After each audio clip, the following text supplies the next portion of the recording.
In early 2025, a small documentary crew was allowed into Beatty's home for what was supposed to be a short archival interview. He was 88, moving slowly, speaking carefully, sometimes searching for a word. But when the conversation shifted to regrets, something changed in his voice. He leaned back, looked off to the corner of the room, and whispered, "Julie." "I never stopped loving Julie." Crew froze. He continued, almost relieved that he finally said it aloud. "People think I married, because she was the opposite of Julie, but I married her because she made me less afraid of losing things. Julie. She made me afraid of everything." He laughed weakly and then wiped his eyes. "For 50 years. He never admitted publicly that Julie Christinot, Annette Bening, not Diane Keaton, not Madonna, not Natalie Wood was the woman he considered his greatest love. She knew how to tell me the truth, he said, even when I didn't want to hear it, especially then. He described the night she left him in 1974, how she called from London, her voice steady, her mind made up. "I begged her not to go," he said softly. She said, "Warren, you and I both know you're not ready to belong to anyone." She was right. He paused. His hand shook. "I would have married her. I would have changed everything.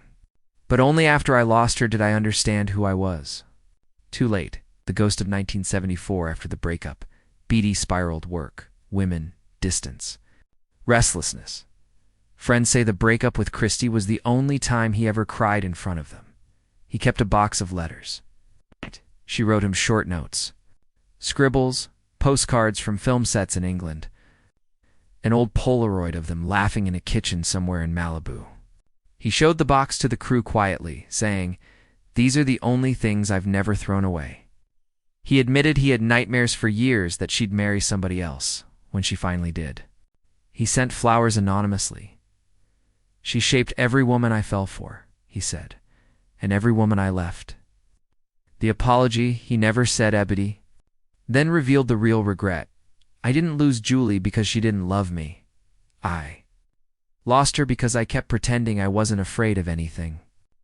When I was terrified." He looked into the camera and said something no one expected. "I wish I had told her I needed help. That I couldn't stop hurting people. She would have understood." She always understood. There was another long pause. Then the final blow. "I broke my own heart more than she ever broke mine." Annette Bening's quiet ISM. He didn't hide the truth. Annette Bening knew all of this. She once found an old letter from Christy, tucked in the back of a drawer, Beatty told the crew. Annette didn't get angry. She just said, "You don't have to destroy your past to love your present." She saved me with that. Annette became the reason he made peace with the life he built his children. His films, his legacy, but Julie? Christy remained the reason he never forgot who he used to be. The final CIO and FESCCOAN as the interview ended. They asked him, "If you could go back to one moment, just one, which would you choose?" Beatty didn't hesitate. "The day she left," he whispered, "not to change her mind, but to tell her that she was right, to tell her I loved her without all the fear." He took a deep breath, eyes glistening, and maybe, just maybe, she would have stayed, or maybe she wouldn't, but at least she would have known. A silence filled the room. And then, quietly, "She's the greatest mistake I ever made, and the greatest woman I ever knew." Fade out. And as the reunion took shape, the memories came flooding back, some hilarious, some painful, and some that neither woman had ever talked about publicly. Carol remembered the day Vicky first walked onto stage 33 at CBS, a shy teenager wearing a homemade dress, trying to act confident but terrified she would say something wrong. Carol saw it instantly, the nervous smile, the hands trembling behind her back. So she walked over, put an arm around the girl, and said, "Don't worry, kid. I've got you." Now, Vicky would later say that sentence changed her life, because suddenly she wasn't a high school senior anymore. She was part of the most groundbreaking comedy ensemble in television.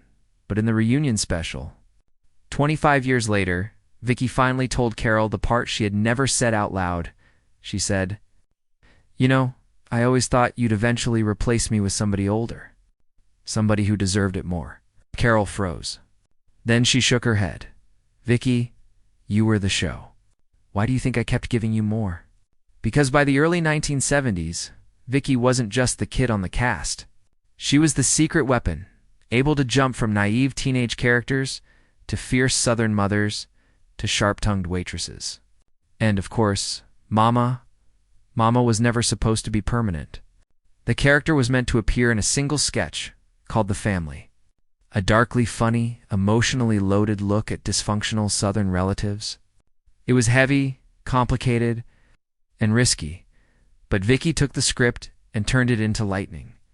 The moment she first walked on stage in that padded dress, white hair and rolling pin in hand, the audience erupted. Mama wasn't a joke, she was real. Irritated, sarcastic, judgmental, loving under the surface. She was every stern grandmother in America rolled into one, and Carol, supposed to play Mama, originally, watched Vicky transform the scene into something unforgettable. On the reunion stage in 1992, Carol laughed as she told Vicky, "When you did Mama, I thought, well, I guess I'm not playing that character again." But what the reunion didn't show was the darker period in the late 70s. When the pressure of success began tearing at both women, the show was ending. Audiences were changing. CBS was changing. And both Carol and Vicky were facing personal storms, divorces, exhaustion, public scrutiny. Vicky later admitted she cried most of the last season. Afraid she'd never work again, she said, "I was 30, and I'd already lived what felt like an entire lifetime." But Carol, even in her own heartbreak, refused to let Vicky disappear. She kept pushing, advising, reminding her, "You are not done, and you never will be." That is what made the 1992 reunion so emotional. It wasn't just nostalgia. It was two women looking back at a world they had survived together. During rehearsals, there was a moment the cameras never caught. Vicky walked onto the old, recreated living room set from the family sketches. She froze. The sofa, with the crocheted blanket, Mama's rocking chair, the faded wallpaper, she whispered. "It smells the same." Carol stood behind her, silent. Both women knew what that meant. They weren't just remembering characters. They were remembering years of their lives, years spent laughing until they collapsed, rewriting sketches at 2 a.m., comforting each other after breakups, celebrating birthdays on set, and realizing how much they had grown up together. When filming began, everything felt natural again. The audience, the energy, the timing, and when Carol announced Vicky's entrance, the crowd roared so loudly that Vicky later said it felt like coming home to a house I didn't know I missed this much. But then came the quiet moment, one the producers didn't plan for.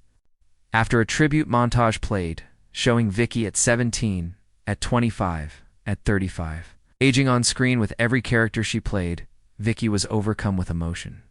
Tears filled her eyes. She whispered to Carol on stage, barely audible, "Thank you for my life."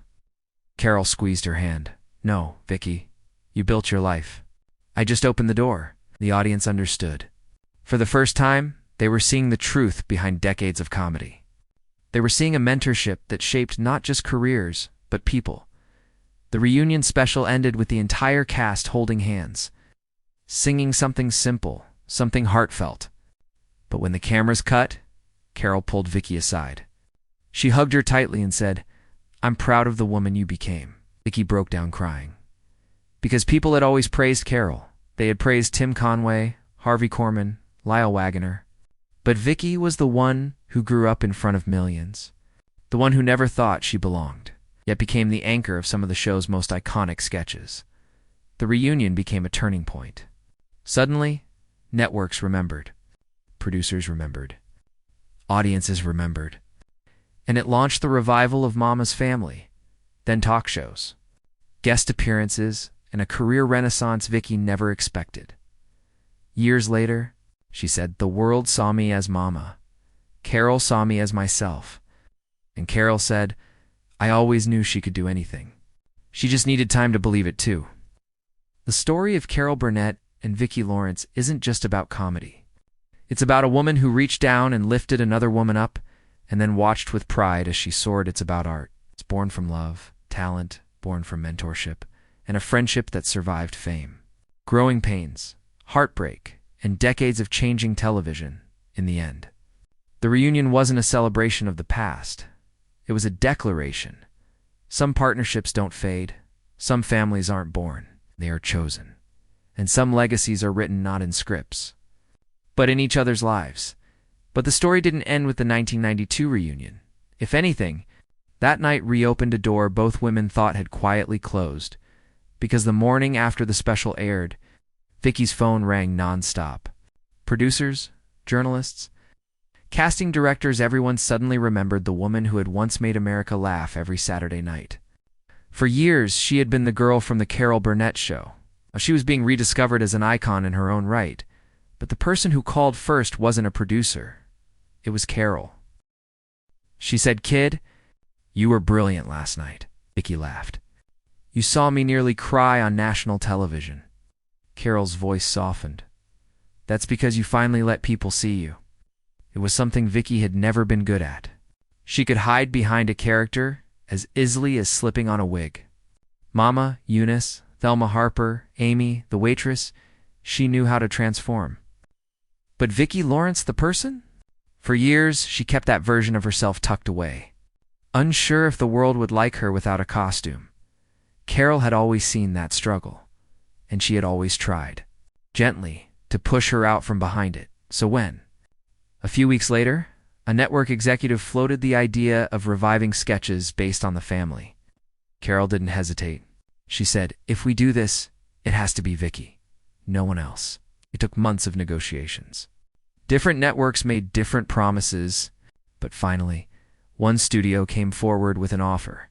A half-hour sitcom built around Mama Grumpy. Sharp, chaotic Mama, and they wanted Vicki to star. Vicki hung up the phone. Stunned, her husband heard her whisper, "They want me. Not Mama, me." Because she finally understood, Mama existed because Vicki existed, not the other way around. Before signing anything, Vicki called Carol. She expected advice about contracts or networks.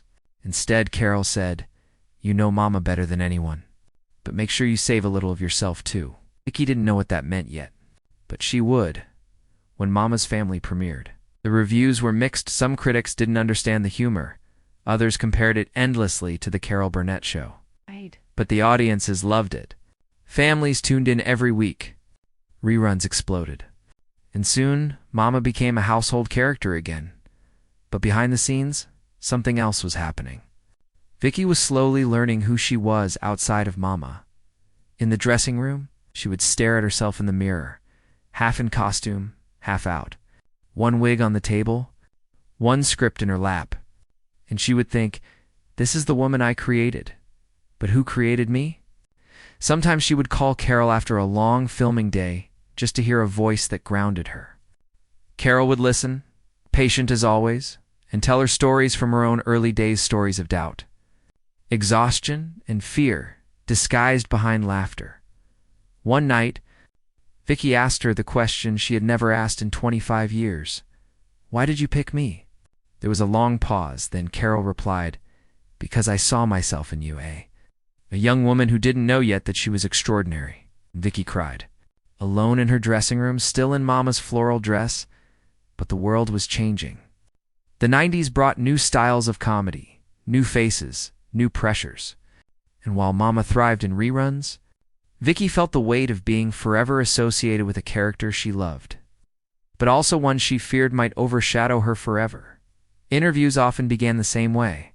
"Can you do the Mama voice? Will you yell like Mama? Say something sarcastic like Mama." Vicki began to wonder if she would ever be seen as herself. Years later, she admitted Mama was a blessing. But sometimes she was a cage too.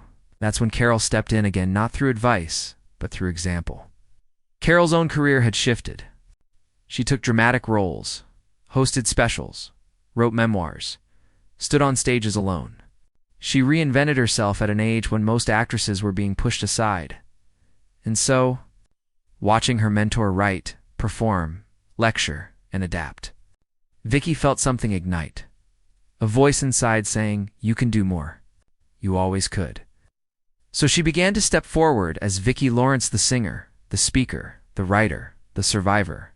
She released books, She toured. She opened up about anxiety, about fame, about the years of being unsure whether she was good enough. Audiences connected with her more deeply than she expected. And for the first time, she didn't feel like she needed a wig to be loved. But the moment that truly changed her came unexpectedly. It was at an awards ceremony celebrating Carol's lifetime of work. Vicky sat in the audience, watching highlight reels of sketches she remembered filming as a teenager. Then Carol walked on stage and said, "I want to thank the people who made every day joyful. Tim, Harvey, and Vicky, who grew up before our eyes and taught us all something about bravery." Felt her breath catch. Carol looked directly at her. "You became the woman I always knew you were." In the audience applauded, not for Mama, not for Eunice, not for a character, for Vicky. She would later say that moment was the first time she truly felt seen. As the years went on, their bond only deepened. They celebrated birthdays together. They checked on each other during surgeries, losses, and personal battles the public never knew about. They mailed letters, even when email existed, because they both loved the intimacy of handwriting, and whenever one of them was honored, the other always appeared either in person or in a heartfelt message that brought everyone to tears. But the final chapter of their friendship didn't happen on a stage. It happened quietly, privately, when Carol suffered profound personal losses, and Vicky was among the few who stayed close. Steady, comforting, without spotlight or cameras. One day, Carol told a friend, "People think Vicky was my student, but in the hard years, she became my teacher, 'cause that's the truth few outsiders know." The relationship that began with Carol lifting Vicky up eventually reversed. Later in life, it was Vicky who helped carry Carol through grief and loneliness. A full circle, a shared journey, a partnership built not on fame, but on love. And now, decades after that first reunion, when they appear together on television or walk onto a stage side by side, something unspoken fills the room. Not nostalgia, not celebrity, not even comedy. Something deeper. The kind of bond that only exists between two women who shaped each other's lives, who lifted each other through decades, who became family without sharing a drop of blood. And that is the true story of Carol Burnett and Vicki Lorenza's story, not of sketches or ratings or costumes, but of two hearts that grew together across a lifetime. As the years stretched on, the world began to understand something that Carol and Vicky had known all along. Their story wasn't simply the history of a television show. It was the story of two women who carried each other through nearly every season of life. In interviews, people often asked, what was the secret behind the success of the Carol Burnett show? Most expected a technical answer, writing, timing, talent. But Carol always said the same thing. Love. We truly loved each other. And nowhere was that love more visible than in the relationship between Carol and Vicky, a relationship that began with mentorship and grew into something deeper, something stronger, something unshakable. By the early 2000s, with both women now icons in their own right, invitations poured in for reunions, documentaries, anniversary specials, and retrospectives. Every time Carol appeared at an event, reporters asked if Vicky would be joining. Every time Vicky sat for an interview, people asked about Carol. It was almost as if the public had accepted the truth. You couldn't talk about one without the other. They had become inseparable, even in history. But the most powerful moments between them were never taped, never shown on TV, never performed on a stage. They lived in quiet conversations, private moments no camera ever caught. There was a night, years after their reunion special, when Vicky received word that Carol was dealing with a profound loss. Vicky didn't call first. She didn't wait for a polite moment. She simply got in her car and drove. Hours on the highway alone, knowing Carol might not even speak when she arrived. When Vicky finally reached the house, Carol opened the door and immediately collapsed into her arms for once. The woman known for her strength, humor, and grace let herself break without holding back. And Vicky held her the way Carol had once held her, without judgment, without expectation, simply with love. Later, Carol said, She was there when I needed someone the most. She always has been. It wasn't dramatic. It wasn't scripted. It was real. And that's what makes their bond legendary, its sincerity. As they entered their later years, something remarkable happened. Younger generations, people who had never seen the original show when it aired, began rediscovering their sketches online. Clip after clip went viral. Tim Conway's dentist sketch. Harvey Korman trying not to. Laugh. Eunice exploding in frustration. Mama lecturing everyone in sight. Carols. Tarzan yell, echoing across decades. Millions of teenagers suddenly fell in love with the show. Millions more fell in love with Mama, and thousands wrote messages to Vicky saying, "I wish my grandma was like Mama. Eunice reminds me of my family. You made my childhood." Stunned Vicky. She couldn't believe that characters created in the 1970s still resonated with people born in the 2000s.